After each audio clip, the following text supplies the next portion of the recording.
Hello and welcome to Akathisia Stories, a new podcast that is a co-production of MIST and Chicago's Studio C. MIST, the Medication-Induced Suicide Prevention and Education Foundation in Memory of Stewart Dolin, is a unique nonprofit organization dedicated to honoring the memory of Stuart and other victims of akathisia by raising awareness and educating the public about the dangers of akathisia. MIST aims to ensure that people suffering from akathisia's symptoms are accurately diagnosed so that needless deaths are prevented. The foundation advocates truth and disclosure, honesty in reporting, and legitimate drug trials. On this inaugural episode, we hear from MIST founder Wendy Dolan. She founded the organization after her husband Stuart took his life in the summer of 2010. 6 days before he died on July 15th, he started the generic version of Paxil called paroxetine. And almost from the time he started it, going backwards in time, there were so many strange things that occurred that week. And I remember the night before he died, he was tapping his knee at dinner and going, "I don't get it, Wen. I still feel so anxious." We'll have the full interview in a moment. First, though, this sound from a video produced and published by the MIST Foundation in late 2018. Akathisia is an intense inner restlessness brought on as a side effect of medication. As many as 5% of patients taking some medications can suffer from symptoms so severe that it sometimes drives them to violence, self-harm, and suicide. Akathisia typically occurs when a medication is started, stopped, or changed in dosage or type. It is during these changes that it's critical for others to watch for symptoms of akathisia.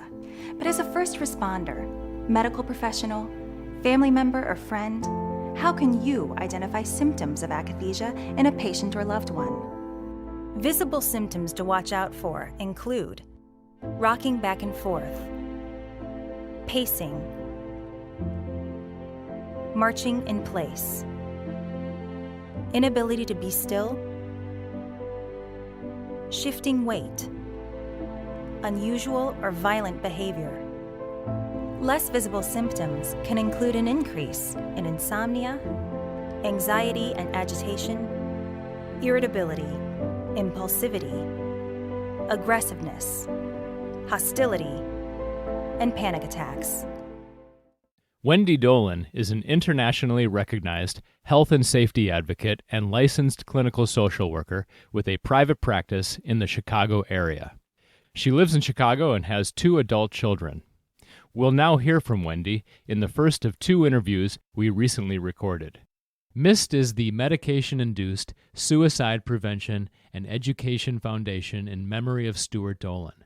Several questions come from the name alone. Can we start with medication-induced suicide and the related but not widely known term akathisia? Yes, thank you. Medications can be life-altering and so important for so many people, but there are many medications, many classes of medications that can give a person suicidal thoughts. In many ways, it's not a traditional suicide. We often refer to it as an adverse drug side effect. And the thing about akathisia that's significant is it gives the sufferer suicidal thoughts. These are not people who wanted to end their life necessarily, but want to end the reaction. Many words have been used to describe this. I feel my brain is on fire. I feel there's worms crawling all over me. And a very famous scientist who actually worked for Pfizer said, death can be a welcome result. And the word akathisia means motion. It's an old term, a Greek term, and it's been around for a long time, but people never really named it. People will say, that's what happened to me, that's what happened to a loved one, but there was never a name. If there was a typical case, what's the time involved where someone is suffering from that? It can happen pretty rapidly. Yeah. The mission of MIST states that when you stop, start, or change the dosage of any medication, you need to be aware that there could be a change. In Stuart's case, it happened 6 days after he started the medication. Other cases, it can be a month. But to be aware and to be in tuned with your body. My main point for people is this. If the reason you're taking the med, whatever it may be, and instead of feeling better, you start to feel worse, I think that you need to talk to your doctor, prescribing, doc, and say, hey, I'm feeling terrible. And the organization is named in honor and in memory of Stuart Dolan. Please tell us who he was and what his story was. He was a very wonderful husband. I mean, we were high school sweethearts. We met in 1968. We were together 42 years when he passed away. Unbelievable father, very well-respected attorney, loads of friends, tons of outside interests. He was an avid skier. He liked to, bike. And in 2010, I'd say June-ish, he was starting to experience some stress at work.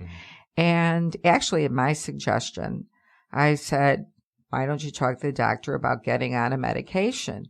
And he did. And so 6 days before he died on July 15th, he started the generic version of Paxil called paroxetine. And almost from the time he started it, going backwards in time, there were so many strange things that occurred that week. And I remember the night before he died, he was tapping his knee at dinner and going, I don't get it, Wen. I still feel so anxious. But he was a very proactive guy and was doing exercising, and he meditated. And then the very next day, he got up from his desk after having a lunch meeting with a client where he had a salad with a dressing on the side and made a future date for 2 weeks, got up from his desk, walked to a train that he never would have taken. It was actually headed to O'Hare Airport, and ended his life. I mean, no history of mental illness, zero debt. We, both kids were well launched and on their own, and it was just a great time in our life. But he had some stress at work, just like many people do. And after researching this, actually, it wasn't me. I was in a state of shock. Friends discovered the word akathisia. And once I read about it and did some research, it was like one of those moments where you just can't go back, that this has to be your mission for education. Yeah. But a superior guy, well-loved. In fact, his law firm, Reed Smith, gave him a tremendous honor. There's something called the Stuart Dolan Leadership Award, and it goes on in perpetuity for the team that best represents his style of leadership. So he was, a well-regarded partner, client, friend. I mean, our life was pretty golden. Yeah. And in his case, he was going on the SSRI for the first time. It wasn't an adjustment. No, it was starting. In his case, it was starting a drug. And are those cases fairly common? Yes, we hear a lot about actually the whole mission. I mean, we get tremendous write-ins about people who started a drug, or people who were trying to taper off a medication, or they were changing the dosage. I mean, I have to say they're pretty equal in the stories that we hear regarding akathisia. And once your friends had looked into this and made you aware of akathisia, were you basically persuaded from that point on that this was the cause of your husband's death? Yes. I remember a friend of mine who really got this going, unbeknownst to me, she was doing her research. And I remember about a month after Stuart died, walking my dog, and she said to me, akathisia. And I was like, well, what is this? And I am a social worker by profession. I had never heard of it. And I got home that night And I Googled Paxil, akathisia, and suicide, and there was this wealth of information. And when I read the symptoms and signs, and Stuart had been exhibiting so many of them, I just was in shock. And I realized that, I guess it's, if this could happen to Stuart, and I say this all the time when I speak, this could happen to anyone, and it became my life's mission. You say that many different classes of medications can cause akathisia, from antibiotics to antidepressants. Can you elaborate on this? I think that we've just heard many of these drugs, the mood stabilizers, the antipsychotics, SSRIs, and then people like one of our board members, a newer board member, in her case, her father, again, very similar to Stuart, no history of mental illness, great relationships. He had been prescribed prednisone for some back pain, and then he was given Soma, which is a muscle relaxant. And I think when he was coming off the prednisone and starting the Soma, he became akathisic and he killed himself. And, then you hear from the, when I speak a lot with military families, they talk about Neurontin, the pain med, or the malaria drugs. So I can go on, but there's just been a laundry list, I should say, of medications that can have this side effect. Yeah. And MIST as an organization is not anti-drug. And we live in a country where in 2016, for example, some 325 million prescriptions for antidepressants were filled, including 15 million for Paxil and paroxetine, that according to IMS Health, a healthcare information company. These drugs are ubiquitous, and many people are convinced that they need them to live, and in many cases for good reason. What have you found to be the best way to approach these delicate issues, and what best practices do you advocate for those taking antidepressants? I noticed, for example, that MIST supports the practice of tapering and close monitoring during the strenuous process of getting off these SSRIs. Thanks. That's always a great question. The reason that MIST is not anti-drug is we are well aware of the fact that lots of people have been helped by these medications. And I think because we don't operate a scare campaign and are not trying to ban medications, I think it's just awareness. I mean, I think the way we address this anti-drug is if you're getting signs or symptoms, talk to the prescribing doc. If you feel that you are really not acting yourself, or we say go to the ER, call 911.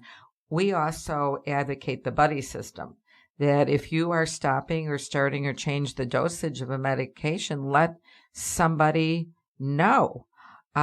So our protocol is, actually the director of MIST came up with a wonderful analogy that makes so much sense to me, is we tell people look both ways when you cross the street, because there's the risk you could be hit by a car, but you still cross the street. You just have awareness. So all we are saying to the public is just be aware.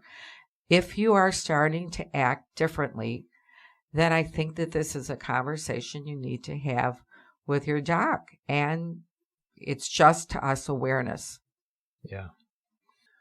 So the New York Times said that akathisia is a fairly common and well-known side effect of antipsychotic medications, commonly used to treat disorders like schizophrenia, but increasingly given for a variety of mental health complaints, including depression. But the association with antidepressants is not as well recognized. Yes, you're absolutely right. It's not. I mean, no one has really wanted to use the word akathisia because I think that it always has a negative connotation.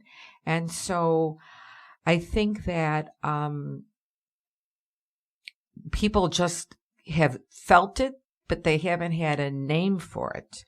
And, we get a lot of information from people that write in and let us know that this has been their effect. Yeah. And it resonates with them. And I imagine that those sorts of testimonials that you receive on a pretty regular basis are one of the many things that keep you going and doing this. Right. It's been several years now. Yes. Yeah. I mean, we have produced 2 videos, and our first video, which I believe was released maybe 3-4 years ago, as of last night, hit the 100,000 mark. And with that 100,000 mark, many, many people write in and say, this happened to me. I didn't know it had a name. And I think it's been kind of hidden. I think a lot of the pharmaceutical companies, when they've talked about it, they refer to it as emotional lability. They don't really call it akathisia. And as a therapist, to me, emotional lability is you get a little moody. This is not giving, someone who's non-suicidal, suicidal thoughts. So I think that we learn a lot by when we speak and when we put things out there. And the people who have come into your life through this cause, many of whom have also suffered the loss of a loved one, what has that added to your life? I think what that has added to my life is the fact that it just reinforces how important our work is. In fact, 2 other board members came to us because they did some research. And one doctor had said it was the worst case of akathisia they had ever seen in their practice, and that facilitated the daughter of the person who passed away to reach out to us. Another woman whose father had just died saw me on NBC5 News Investigates and was like, that happened to my father, and reached out to us. So I think it's given me just so much motivation to know that we're making a difference. What's even more fascinating to me is, when you start out an organization in honor of someone, the first few years, it's friends and family of Stuart Dolan, friends and family of the board members. But the last 2 or 3 years, I'd say at least a quarter of the people that attend our missed events are people who have heard of us and come from all over the world, literally. And because they believe this is the place where they can get some comfort and understanding as to what happened to their loved one. And what sort of frequency do you mount events like that? And is there one coming up? Yes, thank you. October 17th this year, we're having our annual event, and that will be at the Wintrust Grand Banking Hall on LaSalle. That's the big event, but thanks to what's been happening, we are out there twice a month doing something incredible. I'm teaching classes at schools of social work, speaking to veterans, doing podcasts. Quite excitingly, this summer, the Royal College of Psychiatrists had invited me to attend their conference in July in London, and this attracts over 3,000 UK physicians. And after me submitting my materials, they felt that the message was so important that I'm going to be on a panel with other doctors that will be discussing drug side effects. So it's unbelievable to me, the opportunities that have come from this. And you're not just involved in an education and awareness campaign. You've also been involved with a legal battle that's gone on for several years. In 2017, you sued the drug manufacturer GlaxoSmithKline for product liability, stating suicide risks associated with the drug, paroxetine, were concealed. A jury concluded GSK failed to properly warn of these risks and awarded you damages. An appeals court, though, overturned the ruling, and you will be petitioning the U.S. Supreme Court to review the case, or have you already? Yes, we filed in December a petition for the United States Supreme Court to hear our case.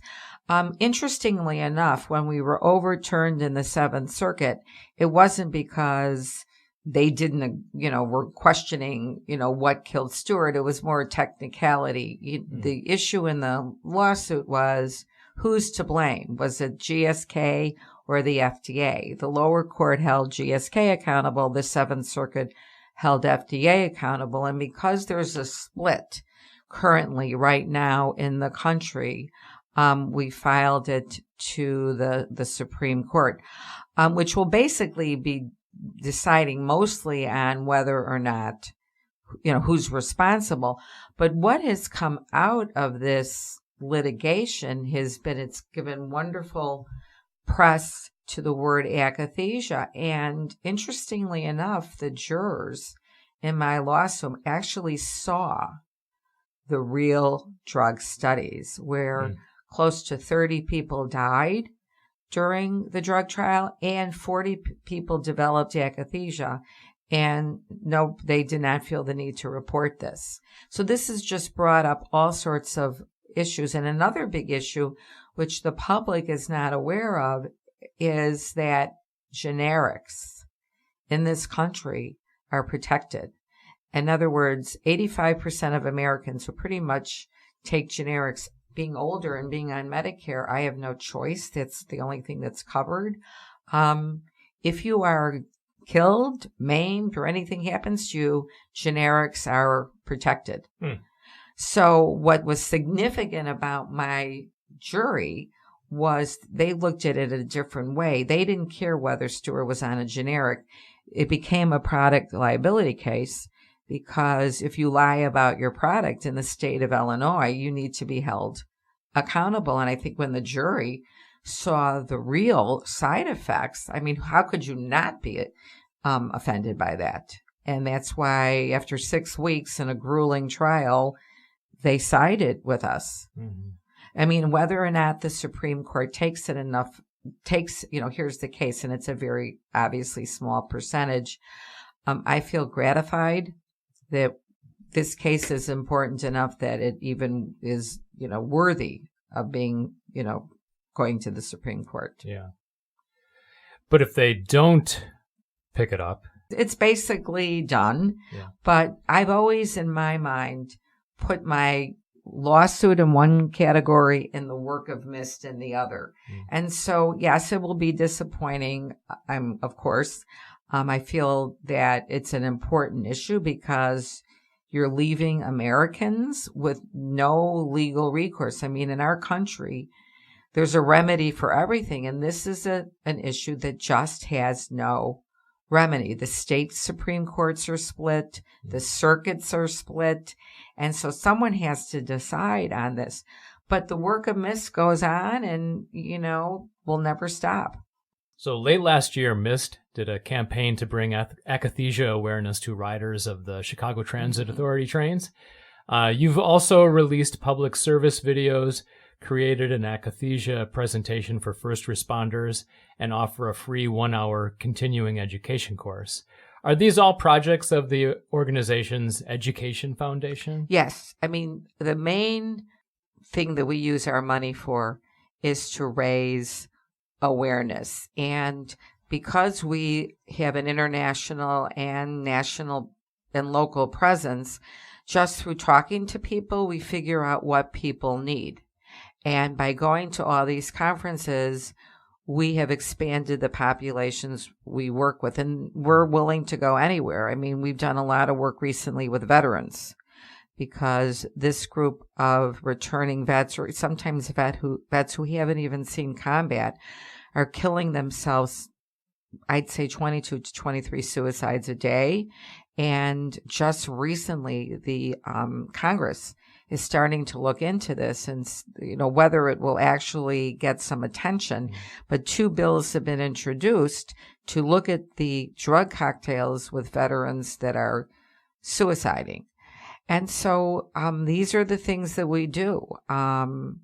In fact, the train signage program has been immensely successful, and we just recently authorized more monies for more train cards. And we've decided that I believe it's the pink line that goes out to many of the medical schools. And so we are going to start a campaign that way. And what makes it an effective campaign in your view? I think what makes it an effective campaign is that I think people can really relate to it. When we just started MIST, we primarily focused on the SSRIs or antipsychotics, and through shared at MIST, through talking to people, we found out that this can include Malarin that you take, malaria pills you take when you go out of the country. It can include Chantix, the smoking cessation drug. And I think that since our message is broad and it's public safety directed, I think we get a great audience because people can relate to that. They know of someone who had a side effect. They personally have had a side effect. And so I think that really draws their attention. And what about some of the other things I mentioned? For example, who is the 1-hour continuing education course aimed at? That was actually, I'm glad you bring that up, because that course was actually approved by the National Association of Social Workers. We went through quite a rigmarole to get that, program launched. And one of our other current Miss Education projects is we are now taking that program and working with the American Medical Association to get CMEs. So this will then be available to doctors. And it's a wonderful tool, and it's free. I mean, you go to mist.co and it's there. It's free because that's, we are an education organization, and this is the way we educate people. Have you encountered doubters, naysayers who... That's a great question. We really haven't.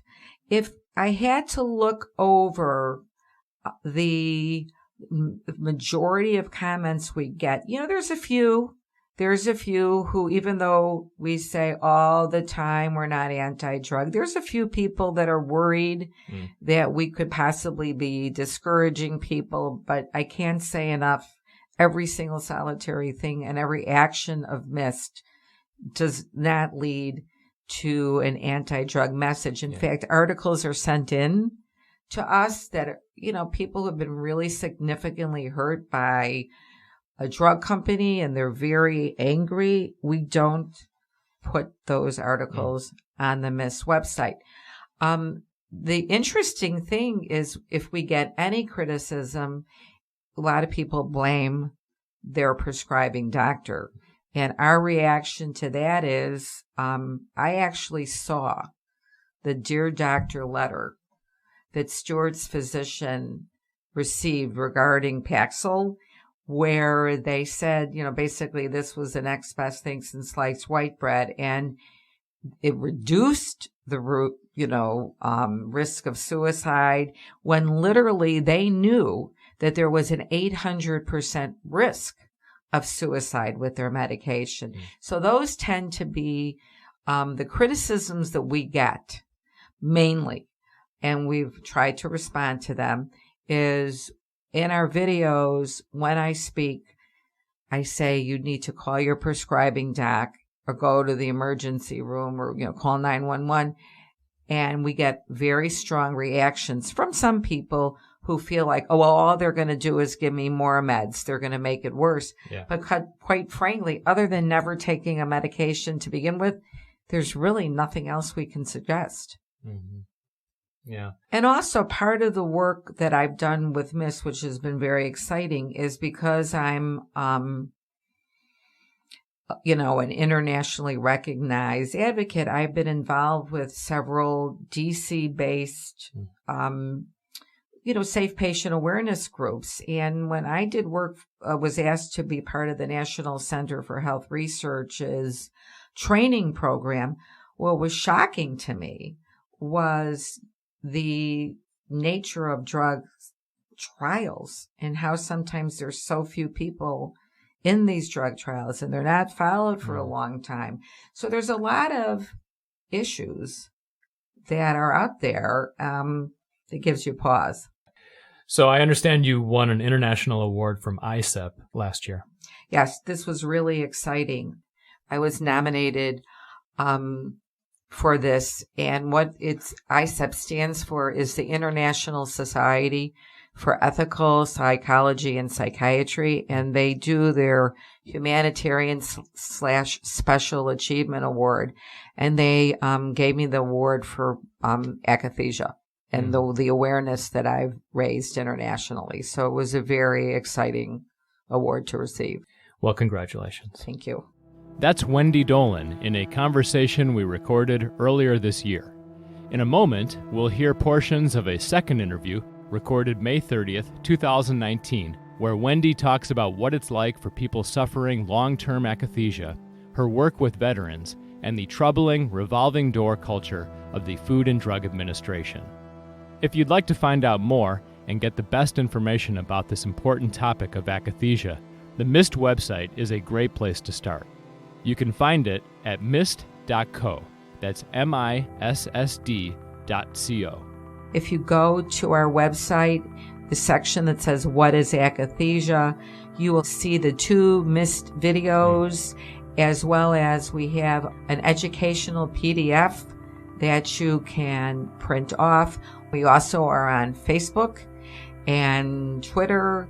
If you like this podcast, learn more about akathisia and just send it to your contacts. And this is the way we spread our message. And I hope that people will really look at the signs and symptoms of akathisia. They're listed in the videos, listed on the website. On May 30th, Wendy Dolan was scheduled to make her second appearance on the CAN TV program, Canines for Veterans. She invited me to join her, and before heading over to their studio, she stopped by my studio to address some important topics that hadn't come up in our first conversation. My apologies for the poor audio quality. So do you have an update on the Supreme Court? Yes, I do. On Tuesday of this week, the Supreme Court denied our appeal to be heard, and also it denied sending the case back down to the Seventh Circuit. We were hopeful with a ruling that they had made on the drug Fosamax, which had gotten sent down to the Third Circuit, that they would do the same for us, and unfortunately they didn't. So right now the case is officially dead. Okay. And is there any recourse there, or? I don't know. I mean, my lawyers are talking about a few things, but I have no idea. I mean, I would assume it's very, very speculative, if anything. Yeah, and this just happened. 2 days ago. I was really disappointed, obviously, because in my mind, this is a common sense argument. And that is, if you lied about your drug and someone has an adverse drug reaction, someone needs to be held accountable. From lawyers I've spoken with, in our country, there's recourse. It's for everything that happens. And yet, when it comes to drug reactions, they're not held accountable. And it keeps going on and on and on. It's Monsanto lied about glyphosate and its safety, and now we know it's a carcinogen. I mean, Purdue Pharmaceutical lied about the opioids, saying it wasn't addictive, and it was completely addictive. And I could go through drug company after another. Johnson & Johnson with talcum powder that's causing cervical cancer. And we get this information from lawsuits where good law firms can do their research and subpoena records.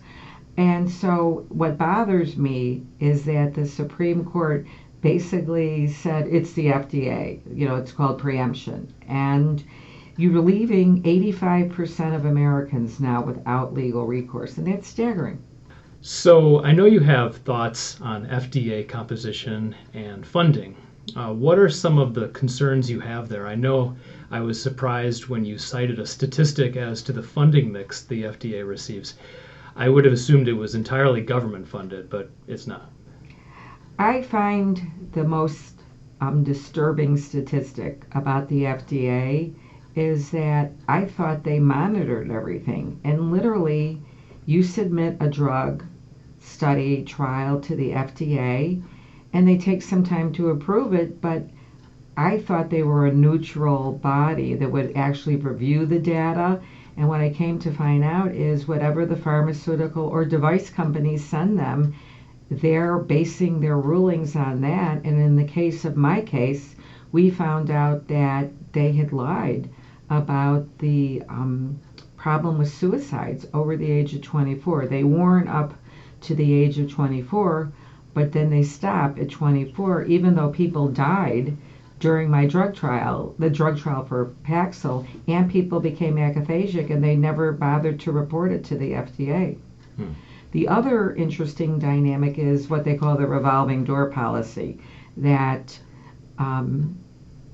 people who work for the FDA go to work for Big Pharma, and then Big Pharma goes to work for FDA. So you literally aren't getting any kind of what I consider objective information. I think the other big thing that's disturbing to me, and I think this is something that's bothered me, is Stuart took generic Paxil called paroxetine.